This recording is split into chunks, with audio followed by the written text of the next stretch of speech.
2018, sekali lagi UMNO diuji.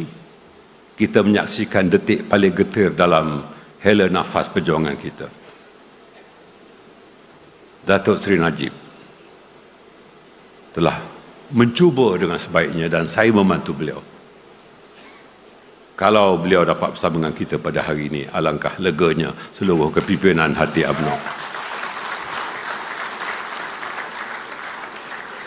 InsyaAllah janji di Dewan ini kita memohon ke bawah duli yang Maha Mulia Seri Paduka Baginda Yang di-Pertuan Agong agar dengarlah rayuan dan rintihan seluruh ahli UMNO untuk memohon agar Datuk Najib dapat bersama-sama semula dengan kita.